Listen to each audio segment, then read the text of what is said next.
Cinema industry వైపు వెళ్ళాలనుకుంటున్నారా? మీకు మేమున్నాం. వెంటనే కాల్ చేయండి. నమస్కారం రచితమైనంపల్లి గారు. నమస్తే సిరి. సో మనం చూస్తూ ఉన్నాం ఈ మధ్య కాలంలో ఎక్కువగా చాలా మంది ఫేస్ చేస్తున్నారు అని చెప్పొచ్చు. అంటే ఒక రిలేషన్లో ఉండి తర్వాత మూవ్ ఆన్ అయ్యి ఇంకో రిలేషన్లోకి వెళ్ళిపోయిన తర్వాత మనకి ఎక్స్ రిలేషన్ నుంచి ఇన్స్టాగ్రామ్లో కావచ్చు, వాట్సాప్లో కావచ్చు మెసేజ్ వచ్చినప్పుడు మనం దానికి రెస్పాండ్ అవ్వాలా వద్దంటారు? బేసికల్గా నిజంగా కూడా ఇది నాకు తెలిసి చాలా ఎక్కువ నడుస్తుండొచ్చు. ఇది మీరు అంటే ఓన్లీ రిలేషన్షిప్ అంటే అబ్బాయి అమ్మాయి గురించి మాట్లాడుతున్నారు, ఎనీ ఫ్రెండ్షిప్స్ అయినా కూడా కావచ్చు, ఎనీథింగ్. సో బేసికల్గా this is a day to day లైఫ్లో ఎక్కువ ఫేస్ చేస్తుంటాం. ఎందుకంటే అదే మనుషులం కదా. లైక్ రిలేషన్స్ అంత తొందరగా కొంచెం తొందరపాటు నిర్ణయంతో ముందుకు వెళ్ళిన తర్వాత చాలా ధైర్యం కూడగొట్టుకొనైనా సరే, రిగ్రెట్ ఫీల్ అయినా సరే వెనక్కి రావాలనుకుంటున్నారా వేరే ఇంటెన్షన్ తోట అనేది మనం వాళ్ళ అవగేషన్ నుంచి పక్కన పెడితే అసలు దీన్ని ఎలా హ్యాండిల్ చేయాలి, ఏమేం పారామీటర్స్ చెక్ చేసుకొని మనం చెయ్యాలా వద్దా అనేది కూడా చాలా డైలమా నడుస్తుంటుంది. వాళ్ళల్లో వాళ్ళు మానసిక క్షోభ చాలా మంది పడుతూ ఉంటారు. అలా అని నెగ్లెక్ట్ చేయలేరు, వదిలేసుకోలేరు. సో దీన్ని బేసికల్గా కొన్ని కన్సిడర్ చేయాల్సిన పాయింట్స్ ఏంటంటే ఈపీసీబీ అంటారు. అంటే ఏంటి అంటే ఎమోషనల్గా నువ్వు అసలు రెడీ ఉన్నావా? ఇప్పుడు ఒక రిలేషన్ మనల్ని వదిలిపెట్టి వెళ్ళింది. మీరు అడిగిన క్వశ్చన్ నాకు కొంచెం ఒక 60-70% ఓన్లీ అబ్బాయి అమ్మాయి యాంగిల్లో అడిగినట్టున్నారు. ఓ 30-40% అమ్మాయి టు అమ్మాయి అయినా అబ్బాయి టు అబ్బాయి అయినా మనం రిలేషన్స్ తీసుకుందాము, ఇంకేదైనా రిలేషన్ కూడా కన్సిడర్ చేద్దాం. సో ఆ ఎమోషనల్గా వాళ్ళు వెళ్ళేటప్పుడు మీకు వదిలిపెట్టిన గాయం అంటే లైక్ పెయిన్ తక్కువదా, డీప్ ఊండ్ చాలా నార్మల్గా ఏదో మామూలు రిలేషన్ వెళ్ళిపోయారు మళ్ళీ వస్తున్నారా, లేకపోతే చాలా ఎక్కువ పెయిన్ ఇచ్చి వెళ్ళారా, వాళ్ళతో మీ అన్యోన్యము ఎన్ని రోజుల రిలేషన్, ఆ తర్వాత ఆ పాస్ట్ రిలేషన్షిప్లో ఉన్నప్పుడు were you happy or toxic రిలేషనా? So you need to figure out ఇవన్నీ. తర్వాత ఇప్పుడు మళ్ళీ ఆ రిలేషన్ రావడానికి అవసరమా లేదా, అంటే నువ్వు మళ్ళీ భరించగలుగుతావా, ఇవన్నీ చెక్ చేసుకోవాలి. అవునా? సో ఇలాంటివన్నీ నువ్వు ఒకవేళ వస్తే మళ్ళీ నీ బౌండరీస్ నువ్వు పెట్టుకోగలుగుతావా, ఇవన్నీ ఒకసారి చెక్ చేసుకోవాల్సి ఉంటుంది. దాన్ని కొంచెం మనం డీటెయిల్డ్గా త్రో చేస్తే ఏంటంటే ఫస్ట్ నీ ఫీలింగ్స్ అంటే అసెస్ చేసుకో, అసలు నీ ఫీలింగ్స్ ఏంటి, దాని తర్వాత దీన్ని ఇంటెన్షన్స్ ఏంటి, అసలు ఈ రిలేషన్ని నేను ఒప్పుకోవడానికి ఇంటెన్షన్ ఏంటి అని అనుకుంటే కనుక నువ్వు ఎమోషనల్గా రెడీ ఉన్నావా లేదా అనడానికి చాలా ఇంపార్టెంట్. ఇప్పుడు ఫర్ ఎగ్జాంపుల్ మనకు ఒక కాల్కి చిన్న గాయం అయింది సిరి. గాయం ఎట్లా అంటే ఊరికే కాస్త వెళ్తూ ఉంటే ఇలా మెలిబడి ట్విస్ట్ అయింది, కొంచెం వాపు వచ్చింది, అది కొంచెమే పెయిన్, కొన్ని రోజులకే కుదురుకుంటుంది. అదే టేర్ అయింది, అలా పడ్డప్పుడు మళ్ళీ టేర్ అయింది, టేర్ అయిపోయింది, అది ఇంకా ఒక 3-4 వీక్స్ చెప్తాడు డాక్టర్, లేకపోతే క్రేప్ బ్యాండేజ్ వేయాలి, అది ఒక 2 వీక్స్ 3 వీక్స్, మొత్తానికి విరిగింది. రైట్? ఆ విరిగిన దానికి దాని తర్వాత నువ్వు యాక్చువల్లీ మ్యారథానర్ రన్నర్ అయి ఉండొచ్చు, లేకపోతే నువ్వు డాన్సర్ అయి ఉండొచ్చు. నీ కరెంట్ నీడ్ డాన్స్ చేస్తేనే నీ పొట్ట గడుస్తుంది, dance is like your life అన్నప్పుడు అప్పుడు పర్సూ చేయాల్సి ఉంటుంది కొంచెం పెయిన్ ఉన్నా. అవును, యు గాట్ మై పాయింట్. అది కూడా ఎంత అవసరమో అంతే చేయాలి, boundaries. So I'm giving this explanation to your this thing. Emotional చాలా పెయిన్ అయిందా లేదు నార్మల్గా ఉందా నువ్వే అసెస్ చేసుకోగలుగుతావు. మనం ఇప్పుడు వాళ్ళు వచ్చారు కదా ఓకే చేస్తే ఏంటి ఓవర్ చేస్తున్నావు అని మనం మాట్లాడకూడదు. Because you should know the value of that person, positive ఉందా లేదా, అండ్ ఆ తర్వాత నువ్వు వచ్చేది ఎందుకు వస్తున్నారు, రీజన్ టు కమ్ బ్యాక్. ఆ రీజన్ టు కమ్ బ్యాక్లో అంటే బేసికల్గా కరెంట్ నీడ్స్ ఉందా. ఇప్పుడు ఈ రిలేషన్ని మనము ఎంట్రీ చేసుకోవాలా వద్దా. ఫర్ ఎగ్జాంపుల్ ఒక బాయ్ ఫ్రెండ్ గర్ల్ ఫ్రెండ్ ఉన్నారు, విడిపోయారు, బ్రేకప్ అయిపోయింది, విడిపోయారు. ఇంకొక రిలేషన్లోకి అమ్మాయి వెళ్ళిపోయింది, అండ్ దట్ టు వెరీ హెల్దీగా పోతుంది. ఒక పారామీటర్, రెండో పారామీటర్ పెళ్లి కూడా అయిపోయింది. Is it now necessary to think? లేదు, అసలు ఇక జీరో. ఇంకా దాన్ని అసలు నువ్వు కన్సిడర్ చేయాల్సిన అంటే ఎగ్దమ్ లైక్ యూ కెన్ మ్యూట్. ఎందుకంటే అది ఆ relation. If it is a friendship, ఆ నీడ్ ఏంటి, వాళ్ళ లైఫ్లో ఒక రకమైన అశాంతి, ఒక మనిషితో మనకు ఎనిమిటీ అక్కర్లేదు, ఒక రకమైన అన్ప్లెజర్ ప్లెజెంట్ లైఫ్ అవసరం లేదు అన్నప్పుడు అవసరమా లేదా, ఈ పర్సన్ తోటి నాకు ఆ బ్యాక్ ఆఫ్ ద మైండ్ నడుస్తోందా, then I need to heal this my pain especially అనుకున్నప్పుడు యూ కెన్ థింక్. అట్లా కాకుండా మీరు ఒకసారి ఆ పాస్ట్ రిలేషన్ ఇందాక నేను చెప్పినట్టు ఎవాల్యుయేట్ చేసుకోండి. పాస్ట్ డైనామిక్స్ ఎట్లా ఉండినాయి, టూ మచ్ అంటే కొన్ని ఈక్వల్ ఉంటుంది రా బాబు. జనరల్గా ప్లెజర్ ఎంత ఉంటుందో ప్రెషర్ అంత ఉంటుంది. కొన్ని రిలేషన్స్లో ప్లెజర్ తీసుకొస్తుంది, at the same time to maintain that relation you will have a pressure too. Are you ready to take that pressure, not pain. Pain is a different story. విపరీతమైన pain ఇస్తున్నారు, then that pleasure is not valid. So ఇలా మీరు ఆ reason కూడా ఇందాక నేను అన్నట్టు ఆ రీజన్ ఏంటి, ఆ పర్సన్ వస్తా అనుకుంటున్న రీజన్ ఏంటి.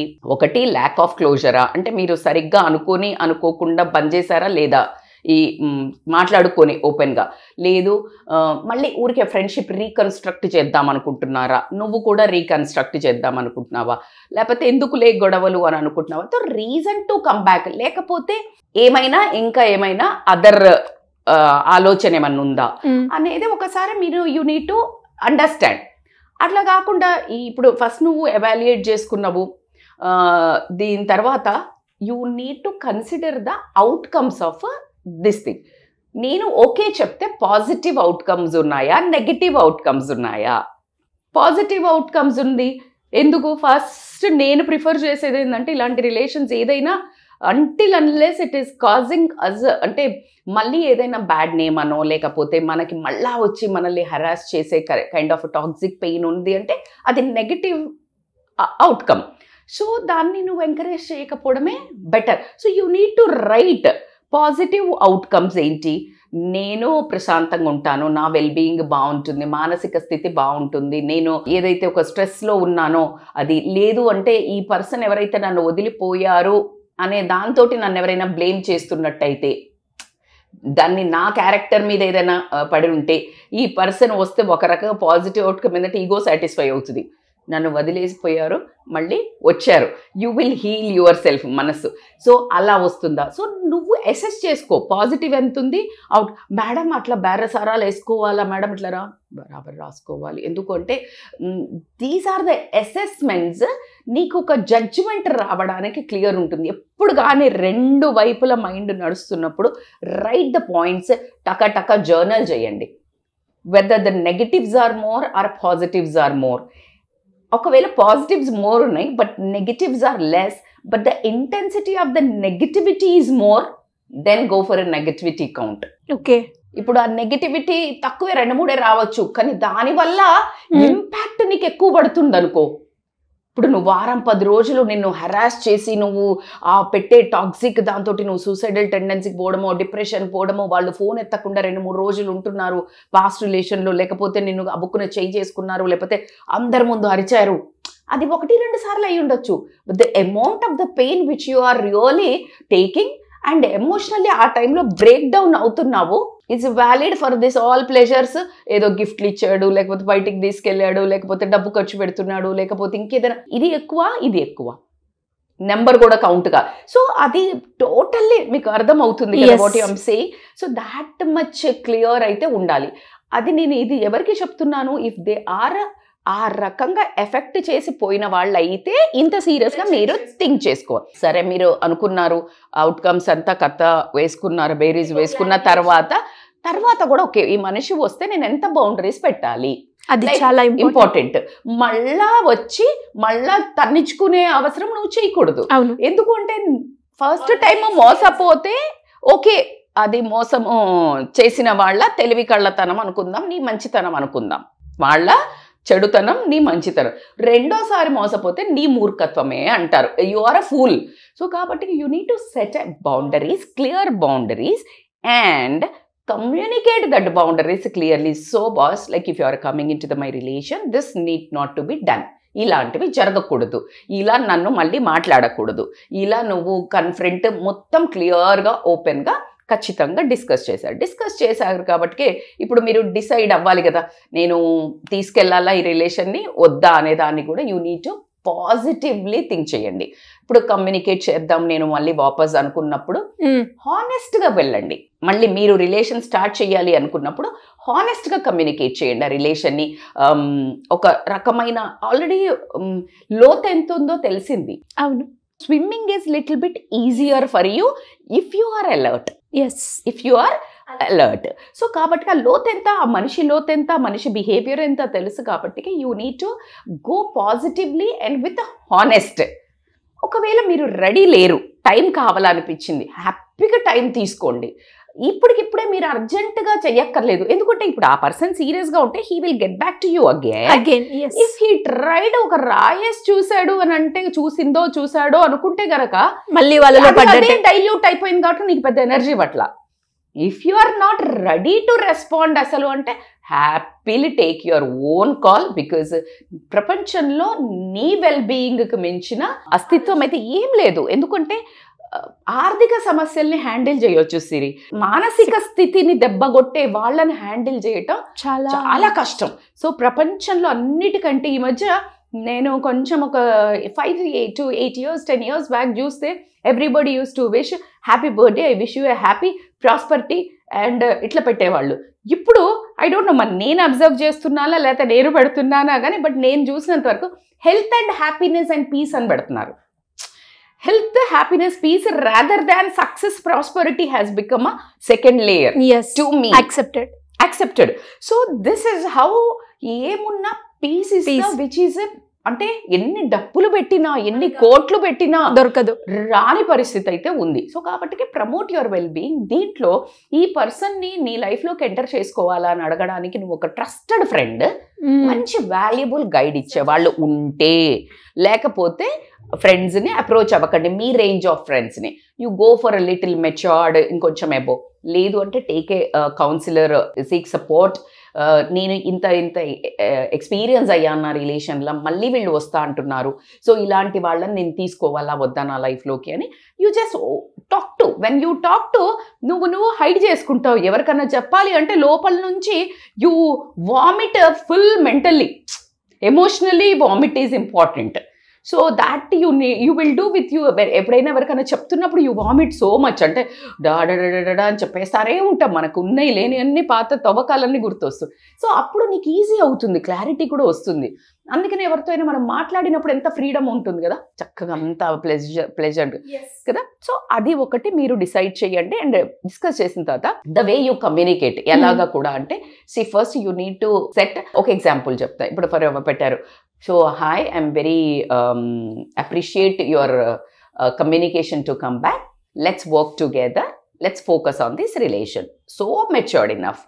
ఒకవేళ మీకు ఇష్టం లేదు అనుకుందాము, ఒకవేళ మీకు ఇష్టం లేదు అనుకుంటే కూడా I'm not interested to take this ahead, I'm not ready to go for again forward. Hope you are well, not to hurt them. Hope you are well. అసలు అది కూడా కమ్యూనికేట్ చెయ్యలేని కొన్ని రిలేషన్స్ ఉంటాయి మనకు. అసలు మనసుకు కూడా రానివద్దురా బాబు వీళ్ళు నా లైఫ్లో. Then just ignore that. Ignore silence is the message that you are not ready for the communication. దీంట్లో ఓవరాల్గా మీకు అర్థమయ్యి ఉంటుంది, it's a particularly tailor made. ఎవరిని రానివ్వాలి, ఎవరిని రానివ్వద్దు మన మనసులోకి. ఇప్పుడు అదే గనక వాళ్ళకి పెళ్ళైపోయింది, అసలు అన్నెసెసరీ లేదు. నీకు ప్రెషర్ క్రియేట్ చేస్తాడు అని ఒక వైలెంట్ క్యారెక్టర్స్ ఎవరైనా ఉన్నాయి, ఊరికి ఇట్లా హెరాస్ చేస్తారు, ఓకే, జస్ట్ యాజ్ ఎ ఫ్రెండ్గా ఆ ఫ్రెండ్గా రానిస్తే కూడా ఏమైనా ఎఫెక్ట్ చేస్తాడా? అమ్మాయి అయితే అమ్మాయి, అబ్బాయి అయితే ఫస్ట్ అయితే when you entered in to the marriage relation, I prefer not. If you are loving is a జెన్యూన్గా అన్ని ఇట్లా పెట్టి వాళ్ళు స్ట్రెస్లో గురై నేను రిగ్రెట్ అయ్యాను, నేను అలా అవుతున్నాను అని అనుకుంటే కనుక, నీ ఎవరైతే వచ్చిన పార్ట్నర్స్ ఉంటారో వాళ్ళతో కూర్చుని ఓపెన్గా డిస్కస్ చేసి, ఇన్ఫ్యాక్ట్ అసలు ఇంత డిస్కస్ చేయాల్సిన అవసరం లేదు, అది ఏదైనా పాస్ట్ అది చాలా టాక్సిక్ ఉంటే don't discuss, don't even entertain. So ఇది కట్ చేయండి. నార్మల్ ఫ్రెండ్స్, ఇప్పుడు యాజ్ ఇట్ ఈస్గా ఉన్న ఫ్రెండ్స్, అమ్మాయి ఫ్రెండ్స్ అయినా కూడా for giving is the best. ఎందుకు అంటే for giving and letting go makes you feel so happy. So peaceful కాబట్టి అట్లీస్ట్ ఆ క్లోజర్ ఉంటుంది రిలేషన్లో. ఓకే, నెగిటివిటీ మన సరౌండింగ్లో లేదు, మనం హ్యాపీగా మన లైఫ్ గైడ్ చేసుకోవాలి అని అనుకుంటే కనుక ఇట్స్ బెటర్. అది మీరు మాత్రమే డిసైడ్ చేసుకోగలుగుతారు. If you are confused, seek support. బేసికల్గా సిరి ఇంకొక పాయింట్ ఏంటంటే, రిగ్రెట్ వచ్చే వాళ్ళు ఒక ఎత్తు, అంటే ముందుకు వెళ్తారు వాళ్ళు, వెళ్ళాక నీ వాల్యూ అర్థమవుతుంది. నువ్వు అరే ఎంత బాగుండే, ఇప్పుడు ఇట్లాంటి వాళ్ళే అసలు నాకు దొరకట్లేదు అని రియల్ హానెస్ట్గా నిన్ను వెతుక్కుంటూ వచ్చేవాళ్ళు ఉన్నారనుకోండి, మీరు కొంచెం పాజ్ తీసుకొని యాక్సెప్ట్ చేయొచ్చు. అలా కాకుండా ఎమోషనల్గా హర్ట్ చేయడానికి ఒక పంచింగ్ పిల్లో దొరకట్లేదు నాకు హర్ట్ చేయడానికి, ఒక సాడిజం సైకో ఉంటారు క్యారెక్టర్స్, అంటే ఇంకెక్కడ వాళ్ళ సాగవు ఆటలు, నువ్వైతేనే సాగుతావు. అగే నిన్ను మళ్ళా గ్రిప్లోకి తీసుకుని మళ్ళా నిన్ను, అదే కదా మనం ఎమోషనల్ ఫూల్ ఉండే వాళ్ళతో ఇదే ప్రాబ్లం. కాబట్టి మళ్ళా పంచింగ్ బ్యాగ్ లాగా యూజ్ చేయడానికి, మళ్ళా నిన్ను ఎమోషనల్గా ఈజీగా హర్ట్ చేయగలిగితే వాళ్ళకు ఒక రకమైన, అంటే నీ మీద హిప్నటైజ్ అంటారు కదా, నిన్ను మొత్తం ఇట్లా వశీకరించుకొని నేను ఇబ్బంది పెట్టడానికి నువ్వైతేనే ఈజీ అని వచ్చే వాళ్ళ కూడా ఆలోచించుకొని సెకండ్ టైం మాత్రం చాలా కేర్ఫుల్గా make them enter in to your lifes. True madam. And చాలా క్లారిటీ ఇచ్చారు, మేము రెస్పాండ్ అవ్వాలా వద్దా అన్న దానికి. నిజంగా చాలా మందికి కూడా ఈ డౌట్స్ ఉన్నాయి, దాన్ని ఏ విధంగా చెక్ చేసుకోవాలి. మీరు చెప్పిన ప్రతి పాయింట్లో కూడా అరే ఇంత అలర్ట్ ఉండాల్సిన అవసరం ఉంది మనము అని అనిపించింది మీరు మాట్లాడే మాటల్లో. ఇలా ఎవరికైనా కూడా కన్ఫ్యూజన్ స్టేట్లో ఉన్న వాళ్ళు, ఫ్యామిలీ పరంగా కావచ్చు, రిలేషన్షిప్లో పరంగా కావచ్చు, కౌన్సిలింగ్ కావాలి అంటే ఎలా అప్రోచ్ అవ్వాలి madam? So it's a very important to have a support అని మాత్రం కంపల్సరీ చెప్తాను. సో ఖచ్చితంగా they can call us for online or offline counselings. ఎందుకంటే తొందరపడే నిర్ణయము, ఎస్పెషల్లీ ఇలాంటి డిసిషన్, మళ్ళీ జీవితంలో ఒకసారి మనకు ఆప్షన్ దొరికింది వదిలించుకోవడానికి, దొరికినాక ఇంకో రెండోసారి నువ్వే మళ్ళీ అగాధంలో పడ్డం అనేది కూడా ఒకసారి ఆలోచించుకోవాల్సిన విషయం. Take care. అండ్ మీ మనస్సు మాటతో పాటు బుద్ధి, ఇంటెలెక్చువల్ అండ్ ఎమోషనల్లీ స్ట్రాంగ్ అవ్వండి, because you can really decide your life very well. Thank you madam. Thank you so much. Thank you so much Siri.